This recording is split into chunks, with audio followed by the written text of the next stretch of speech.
the next map is going to be Cloud Kingdom.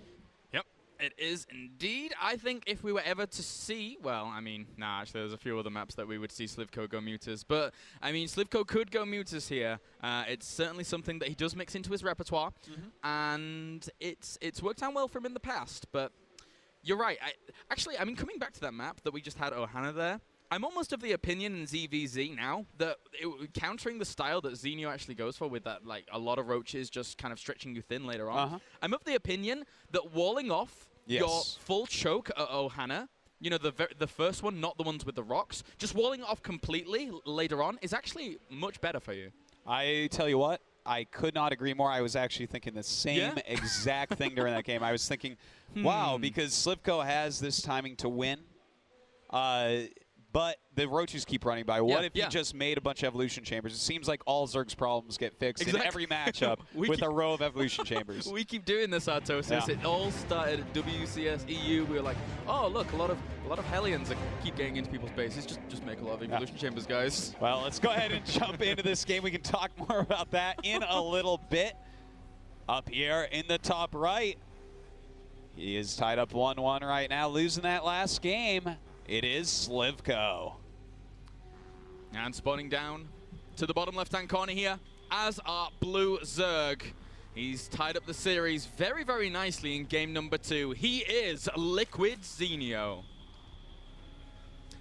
And I mean, I want to jump back to that for just a second, because I swear to God, I was thinking the same exact thing about these walls. And if, you know, Slivko had like a minute and a half, 2-minute period where just an attack move kills Zenio. His army was way too good. But Zenio's multitasking was just so strong, and he had to go chase him. Because those roaches in the main base, he's going to lose everything. He's going to lose his queens, his macro, his tech. It would be terrible. So, you know, I think that's actually going to be something Zerg start doing, not just in this matchup, but against Terran as well. You know what? Actually, when I get back on ladder, I'm going to start doing this. Especially on Ohana. Okay, imagine this. Envisage this. You wall off with evolution chambers your natural ramp, the first ramp. You wall off even your 4th location at the ramp at the very, very bottom.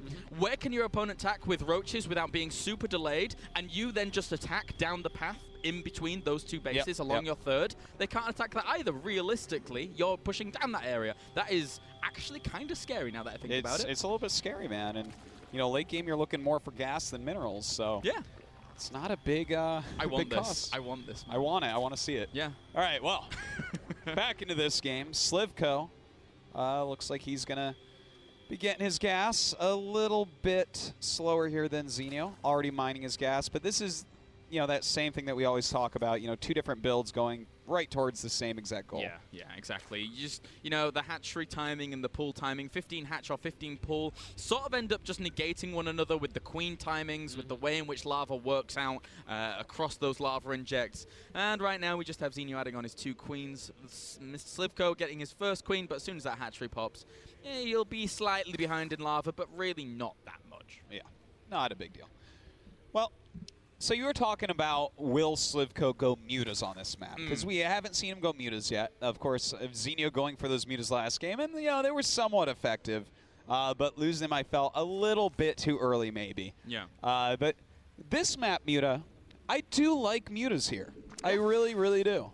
Yeah, it can control, once again, I mean, yes, it has that control spacing ability, the space controlling ability even, but bouncing between your opponent's main and your opponent's 3rd about the time when the Mutalisks come out and trying to deny that 3rd is really, really quite easy for the Zerg. And then when the opponent's defending Zerg actually comes along with something like Infestors to try and shut that down, bouncing between those 2 locations is so ridiculously hard in comparison. Yeah, that's true. And, you know, I feel like this is one of the maps where, you know, if you keep those mutas alive, you don't suicide them on Infestors or something like that. If they just happen to survive to the point where they aren't really useful anymore, I feel like, especially on this map, you can pick up something like 10 drone kills with them in the blink of an eye, just really, really quickly. So I love to see the mutas actually get used even more into the later game where they're normally quite trash.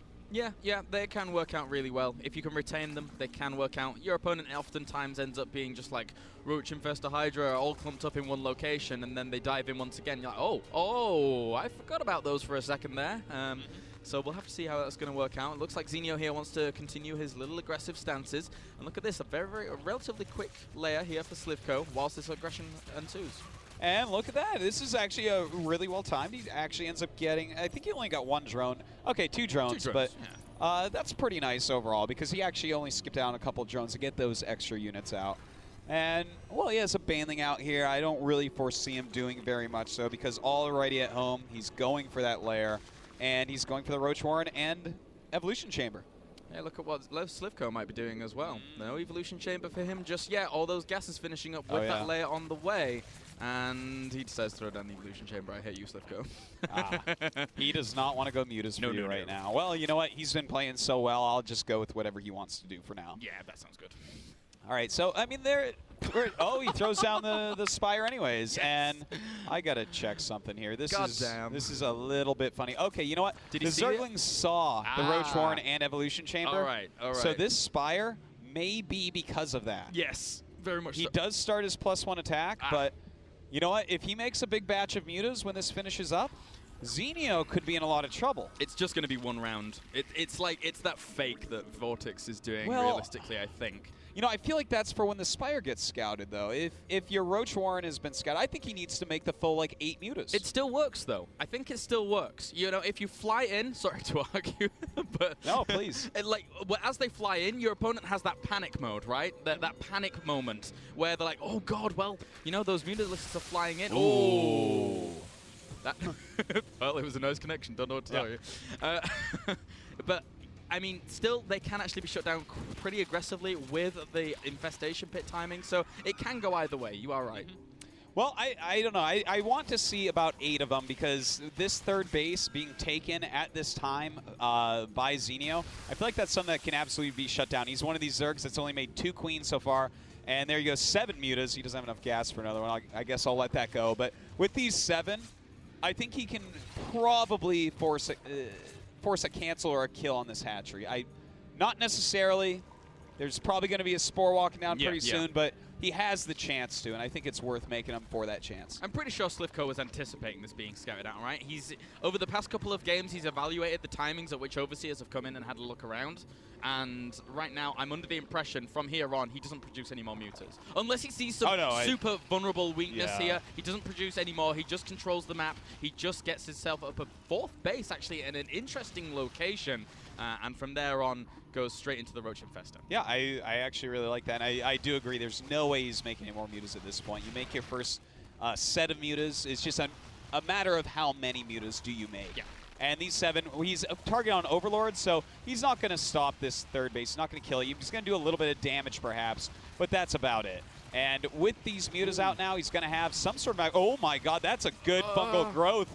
And this is a ton of damage. Yeah, that infestation pit, as we said before, was really nicely timed out in regards to when this aggression was coming along. Zenio didn't know it, but just haphazardly, it does time out nicely. So Slivko here, I mean, he takes a little bit of a supply lead right now. That's probably because he has quite a few roaches out, along with, actually, he's at 65 drones to the 59. So he's not doing too bad, especially if that 4th base goes undetected for a while. Yeah, he kind of needs that undetected, I feel like. He's spread really thin, which works better when you have 7 Mutas on the map. Yep. But he lost those Mutas. That was actually really unfortunate that he got fungled right there over a Spore. Yeah. Even if it was just the Queens, it would have turned out a lot better. But those Spores, man, they shred fungled Mutas. They really, really do. Right now we have +2 on the way for either player. Pathogen Glands on the way, as well as Glitter Reconstitution for Slivko here. So getting that out lickety-split in this game as opposed to maybe the other games. And right now, just the Infestors in production here as well. So both players are going to kind of tie up with one another in terms of the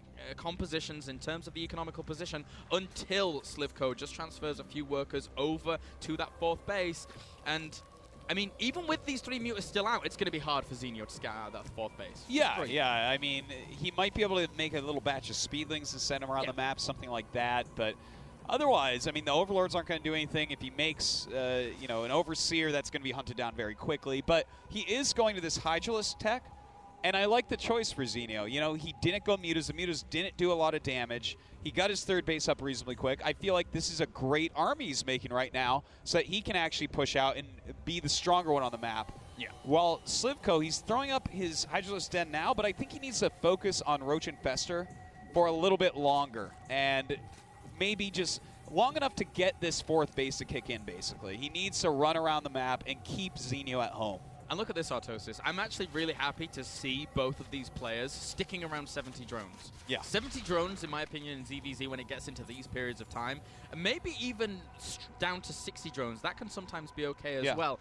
But just having that amount and not really going too far, although Zenio starts making a few more. There's only 1 or 2, though. Probably end up making some spines at some point. It's a nice economical base to have while you can still have a really potent army. Oh, definitely. You can stay maxed out, basically, unless something crazy happens off, you know, right in that range of 60 to 70. And that's why it was a little bit weird last game with Zenio with so many drones, but with the way he played it for the super long game, the counterattacks, it ended up making sense at least.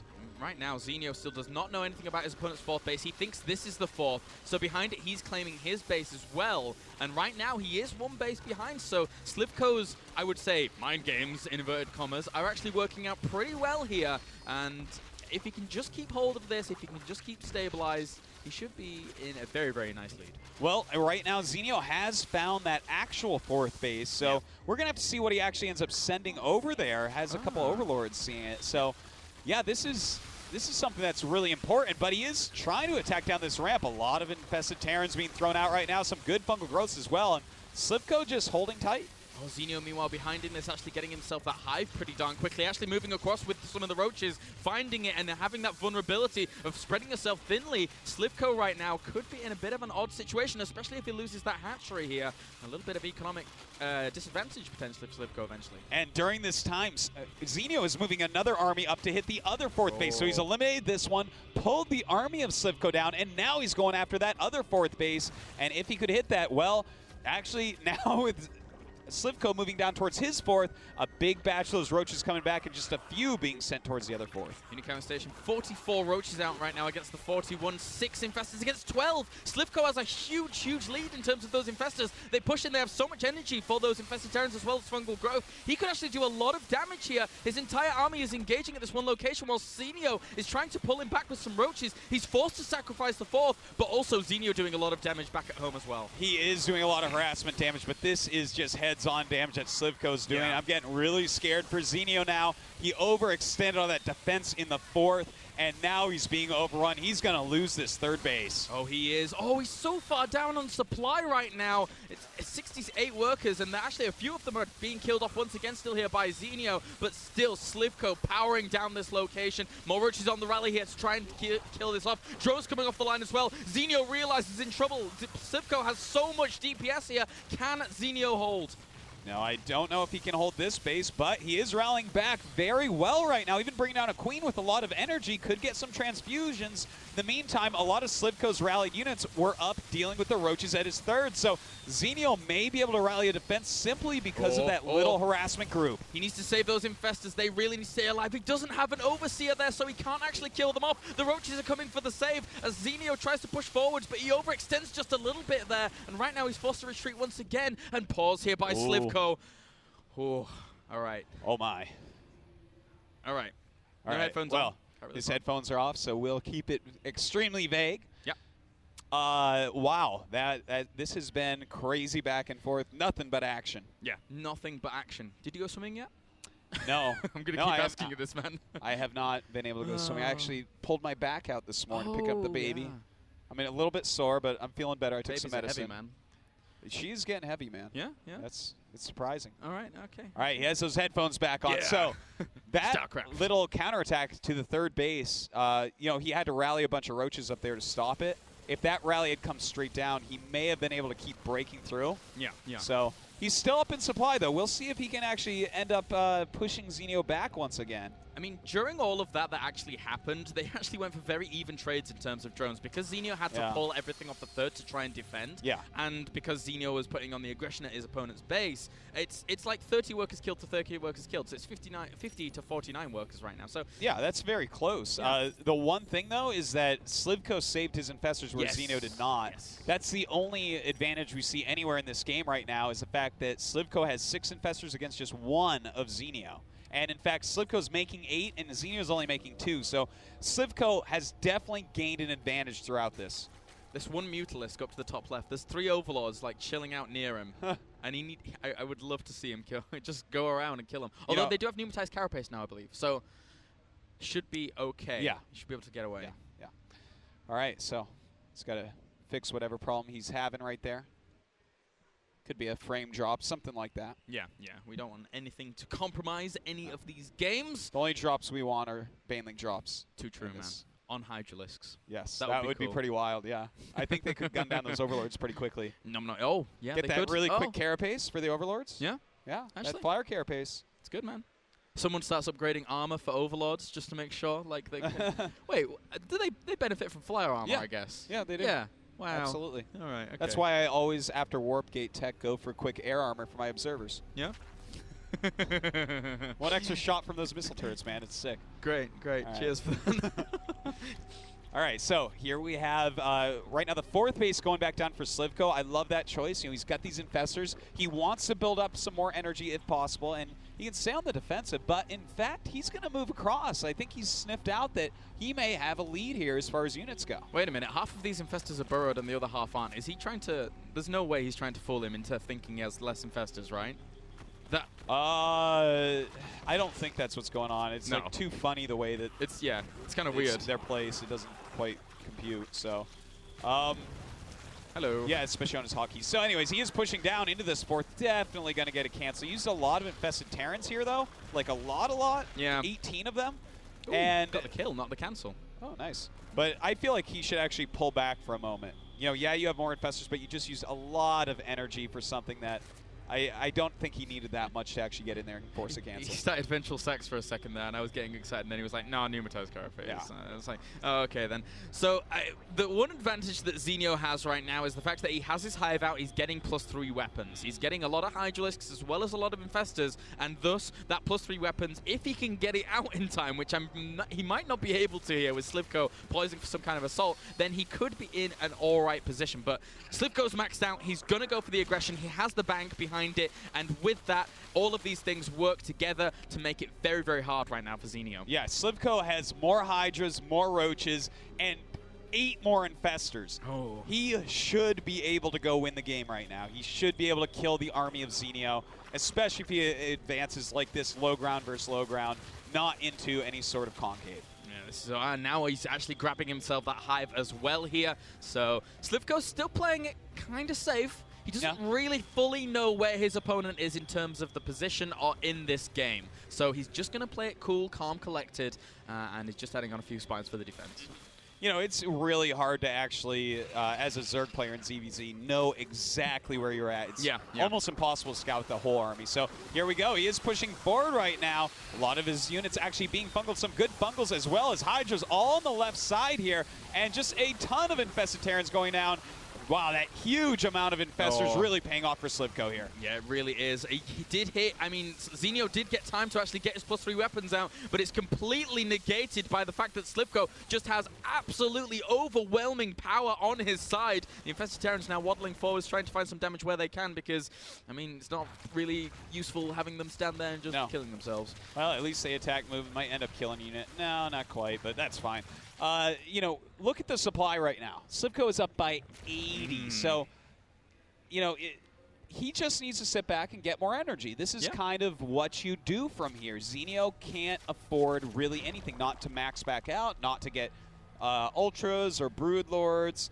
I mean, he's barely fitting out a few units every now and then. It's rare you have a Zerg being mineral-starved in comparison to gas-starved, but that is the situation now that Zenio finds himself in. Slivko is going to come in from both sides here, trying to go for potentially the killing blow with his huge fist of absolute roaches, as right now he comes in with a massive concave, killing off everything so quickly, and Zenio here is looking down and out. GG for game number 3. And Slivko takes that lead 2-1 over Zenio. Very solid ZVZ play there. Yeah, that really was. So guys, we shall hand it over to our analysis desk with Jorasar, Hasu, and Pig. All right, guys, we have now finished game number 3. A really, really violent struggle there on Cloud Kingdom. And there was really quite a lot to talk about in that game.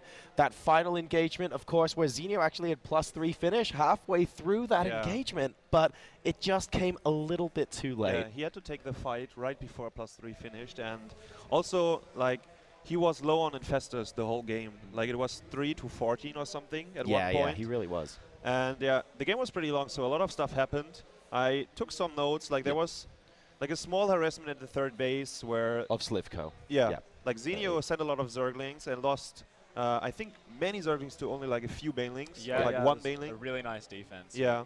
And then afterwards, we did see Slivko going for Mutalisk in the mid game, killing the Overlords, getting the map control, then flying in to kill some drones. And at exactly that point, the Infestors came out, getting a nice fungal, killing 4 or 5 of the Muters. Yeah, and there were only 3 left at the moment, and he was trying to keep them alive. Pretty useful for scouting as well. I know 3 Muters can't really do too much. He's not like he's going to go into mineral lines and kill off all the drones, but it's still very useful later on to track army movements. I think the idea of getting the Muters was getting this 4th base on the right side of the map, which was a little bit hidden. Like Zenio didn't expect it to be there, which was very interesting to see. And then, yeah, I think we can jump into the replay and. Yep, that's right. Yeah, let's take a look it. here. We had the 4th base, well, at the quote-unquote normal location, go up for Slivko here. We were talking about this during the game. It was almost like a mind game 4th that shows, you know, hey, look, I'm trying to take my 4th, when in fact the 4th was already up and mining. And Pig, why don't you talk to us a little bit about this engagement, because that was actually quite important. Oh, absolutely. So Zenio thinks this is the 4th base trying to go up. He thinks he's actually ahead in bases here. He's coming in for an engage. He does get some of his infestors fungled on this ramp, and a lot of his units are going down here. You see Slivko getting a very nice engage. But during the middle of this, Zenio was going for a roach counterattack, and these roaches came across Slivko's sneaky base on the other side of the map, and you can see them going to work, taking that base down in a matter of seconds. Meanwhile, we see Slivko moving down to react to that, but Zenio was quick on his feet, and he instantly realized that this left an opening, immediately moving this roach pack up the side of the map. And Slivko, at this point, realizes, okay, I've lost a base. I can put some pressure back on. But he does not see these roaches moving in. And at this point, as they start attacking his 4th base, he realizes he has to go in here, and he goes in for a large engage. Now, this is really nice. He gets in, and Zenio doesn't have many infestors. He lands a very nice fungal here, but overall, it only weakens Slivko's units. So Slivko's able to move in and start dealing a lot of damage. Yeah, you're going to see the supply dropping for Zenio pretty quickly if we speed up here. And right after the fight, we will see that Slivko maintains almost all of his infestors, and he will constantly rebuild them, while Zenio struggles to get the amount of infestors he wants to. Like, we do have 6 versus 0 right now. But then another 6 came in, if I recall correctly. Yeah, absolutely. So I mean, Zenio's multitasking up here, getting this roach counter, not only to kill the 4th base, but to kill a lot of drones in the 3rd is what kept him in the game. But ultimately, Slivko kept his infestors alive and closed it out with that higher infestor count. Yeah. So Zenio is behind 1-2 here. This best of 5. That's right. So that was actually a really important point, I thought, in game number 3. We're going to be hopping into game number 4 very shortly. Don't forget, guys, we actually now have the Sick Nerd Baller vote up. Go to facebook.com/IEM. And he's already on the stage, man. Yeah, man, exactly. Yeah, Slivko's wearing the Sick Nerd Baller. I wonder where he got that, Hasu. I have no idea. No idea. Of course, it might be a bit cold on the stage. Hasu may or may not have let Slivko borrow his rep, but Slivko does have one of his already, if I recall correctly. Yeah. So go to facebook.com/IEM. There'll be a big, massive green button, MVP vote. Go and vote for that Sick Nerd Ball. You can see it right between Hasu and Pig down there. And the winner of that not only gets that custom hoodie with Sick Nerd Baller on it, he gets an Intel CPU, that solid state drive as well, and Patriot memory in addition to a BenQ monitor. Thank you very much to those sponsors for providing those goodies here at the Intel Extreme Masters. But for now, guys, we're going into game number 4 with Artosis and Kalaris.